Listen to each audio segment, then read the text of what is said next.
నమస్తే, welcome to BRK news. నేను కీర్తి. ఈరోజు మనతో పాటు ఉన్నారు. రోడ్డు మీద పోతుంటే పట్టుకొచ్చిన ఈయన దొంగ బాబానా అసలు బాబానా తేల్చేద్దాం. నమస్తే అండి. గురువుగారు అని బాగానే పెట్టావు కదమ్మా పెంట. మరి ఇప్పుడు మీరు వెళ్తున్నారు, తిరుగుతున్నారు, అసలు మీరేంది, మీకున్న శక్తులేంది తెలుసుకోవాలిగా గురువుగారు. ఇప్పుడు మాకు మీకు తేడా ఏంటి? మాకు లేనిదేంది, మీకున్నదేంది? నాకున్నది తెలివమ్మా, నాకు తెలివి ఉంది, మీకంటే ఎక్కువ తెలివి ఉంది అని మీరు అనుకుంటున్నారు. మీకు తెలివి ఉందని మీరే అనుకుంటున్నారు. ఉంది కాబట్టే కదమ్మా నువ్వు పట్టుకొచ్చావు నన్ను. అవును, నాకు తెలివి ఉందని మిమ్మల్ని పట్టుకొచ్చిన. నేను నాకు తెలియలేదే నేను తిరుగుతుంటే మీరెలా పట్టుకొస్తారు నన్ను? ఎందుకు తిరుగుతున్నారు అని అడుగుతున్నా. నేను ఏం చేద్దామని జనాల్ని ఏం చేయాలని కాదు, జనాల్ని నేను చూసి జాతకం చెప్తాను వాళ్ళకి. ఓకే, ముఖం చూసి జాతకం చెప్పగలను నేను. ముఖం చూసి చేతిని చూసి జాతకం చెప్పగల శక్తి నాలో ఉంది. గతంలో మీరు చెప్పిన ఏమన్నా జరిగినాయి? చాలా జరిగాయి. ఏం జరిగినాయి? మొన్న పాకిస్తాన్ ఇండియా యుద్ధం ఉందా? అవును, ఎప్పుడో చెప్పాను. దాని తర్వాత నాగ చైతన్య సమంత ఉందా, విడిపోతారని చెప్పాను. విడిపోయారా? ఎప్పుడో చెప్పాను. ఓకే, ఇవన్నీ మీకు ఎట్లా తెలుస్తున్నాయి? తెలుసు. ఎట్లా అంటే నేను నాకు అన్ని భగవంతుడు ప్రసాదిస్తాడు. శక్తులు ఉన్నాయి. ఓకే, ఇప్పుడు మీకు అంటే ఆత్మలతో మాట్లాడతారా మీరు? మాట్లాడతాను, ఒకసారి మాట్లాడతాను ఆత్మలతో. ఇప్పుడు మీ పక్కన ఉంటే ఒకసారి మాట్లాడరా? ఒకసారి ఫోన్ ఇవ్వమ్మా. ఏమిటి ఫోన్ ఇలా ఉంది? ఫోన్ లెక్క లేదా? లేదు అసలు. ఇందులో ఒక 250 రీఛార్జ్ చేయమ్మా. పట్టుకొచ్చావు కదా. ఇవే ఈ దొంగ పనులే మాకు తెలిసే పట్టుకొచ్చిన మిమ్మల్ని. మేము రీఛార్జ్ చేయడానికి, మీకు రీఛార్జ్కే లేవు, మీకు శక్తులు ఉన్నాయి, మళ్ళీ జాతకాలు చెప్తానని అంటున్నారా? ఇప్పుడు మీకు అన్ని శక్తులు ఉన్నాయి కదా, మీరు ఓం బూమ్ బుస్ అని చెప్పి రీఛార్జ్ చేసుకోవచ్చు. అవి కొన్ని మాత్రమే జరుగుతాయి తల్లి, అన్ని జరగవు. అన్ని శక్తులు ఉన్నాయి, నాకు అన్ని ఉన్నాయి. నాగ చైతన్య సమంత విడిపోతారని చెప్పినా, లేదంటే యుద్ధం అవుతుందని చెప్పినారు కదా, ఓం బూమ్ బుస్ అని చెప్పి రీఛార్జ్ చేసుకోలేరా? అసలు మనుషులేనా మీరు? శపిస్తాను, చేపలు ఇస్తా, పీతలు ఇస్తా వద్దు కానీ చక్కగా కూర్చొని నేను అడిగిన దానికి సమాధానం చెప్పు. ఫస్ట్ అడుక్కో కాదు, అడగండి. సరే, ఇప్పుడు ఇప్పుడు దైవశక్తులు ఉన్నాయా మీకు? ఏడున్నాయి? అటు ఇటు చూస్తున్నారు ఎందుకు? వింటున్నావా? ఏం చెప్తుండు?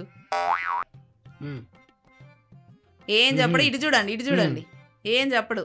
అయిపోయి బయటపడిపోతుంది నీకేం లేదని చెప్పి. గానీ నీలాంటి మూర్ఖురాలతో ఒక్క క్షణం కూడా ఇక్కడ ఉండొద్దు అంటున్నాడు. ఎందుకు? నాకు కనిపిస్తాయి కదా, వాళ్ళే చెప్పారు నాకు. ఓకే, ఒకసారి ఇక్కడికి వచ్చి చెప్పమని. లేకపోతే అదే ఎక్కువసేపు ఉన్నావు అనుకో, నీ వర్షాలు బయటకు వచ్చేస్తుంది. ఓకే, నీ దగ్గరికే వస్తాడు. ఇప్పుడు అక్కడి నుంచి వస్తారు. అక్కడి నుంచి ఒక దైవశక్తి వస్తుంది చూడు. వచ్చి ఏం చేస్తాడు చూడు, నీకే తెలిసిపోతుంది చూడు. ఇప్పుడు ఈ లోకాలను శాసించే శక్తి నాలో ఉంది. నేను తలుచుకుంటే ఏవైనా చేయగలను. నువ్వు ఏమైనా చేయడానికైనా నీ దగ్గర ఉన్నదానికంటే ఎక్కువే ఉంది నా దగ్గర టెక్నాలజీ.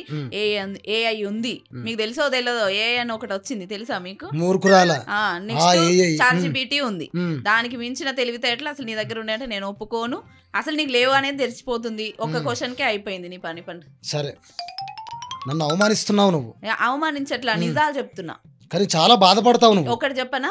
నిజాలు నేను చెప్పినా కదా, నిజాలు ఎప్పటికైనా ఎప్పటికీ ఉంటాయి. అబద్ధాలు చెప్పుకొని నువ్వు ఎన్ని రోజులు ఉండలేవు. ముందు నువ్వు బాధపడతావని నీకు తెలుస్తుందా? ఇప్పుడే నువ్వు బాధపడతావని నీకు తెలుస్తుందా? అసలు నేనేం బాధపడట్లేదే. నేను అసలు పడను కదా.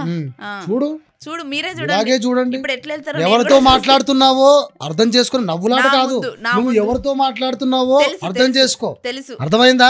తెలుసు. నా గురించి తెలియదు నీకు. దొంగ బాబాతో మాట్లాడుతున్నా. బాబా భస్మం చేస్తాడు, జాగ్రత్త. భస్మం చేస్తాడో ఇంకేం చేస్తారో నాకు తెలుసు గానీ, మీరు నా ముందున్న దొంగ బాబా వాళ్ళతో నేను మాట్లాడుతున్నా. నేను ఇప్పటి వరకు చెప్పినవన్నీ జరిగాయి. సరే, ఇన్నిసార్లు అంటున్నావు నేను చెప్పిందే జరిగింది. నాగ చైతన్య సమంత, పాకిస్తాన్ భారత్ యుద్ధం అని చెప్పి శక్తులుంటే ఏదైనా చేసి చూపి. ఏదైనా తట్టుకోగలవా? చూసి 100% తట్టుకుంటా. అయితే చూడు, చెయ్యి.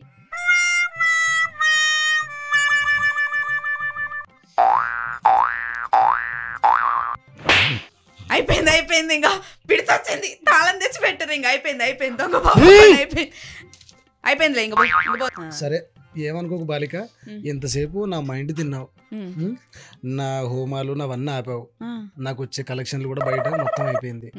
కాస్త ఏవైనా 116లో ఏదో 1116 అదే అదే ఈ కట్నానికి బాగా అలవాటు పడ్డారు. నా టైం అంతా వేస్ట్ చేసినావు. ఆ కట్నాలు వసూలు చేసుడే బంద్ చేయాలని చెప్తున్నా. కట్నం లేదేం లేదు, నడు ఇంకా నా టైం వేస్ట్ చేసింది చాలు కానీ బాలిక కనీసం ఒక 90 రూపాయలు ఇవ్వమ్మా, ఇంటికి కొట్టెళ్ళిపోయి. చూసినావా దొంగ బాబాలంటే ఇదే. అందుకే మంచిగా పని చేసుకొని నీ పని నువ్వు చేసుకుంటే ఇలాంటి వాళ్ళ దగ్గర 90 రూపాయలు 100 రూపాయలు అడుక్కునే పని లేదు. మంచిగా మారి పని చేసుకొని ఉండు. 70 లేదు 90 లేదు. చూసారు కదండి, ఇలాంటి దొంగ బాబాలు మార్కెట్ లో చాలా మంది ఉన్నారు. అందరు గమనించాలి.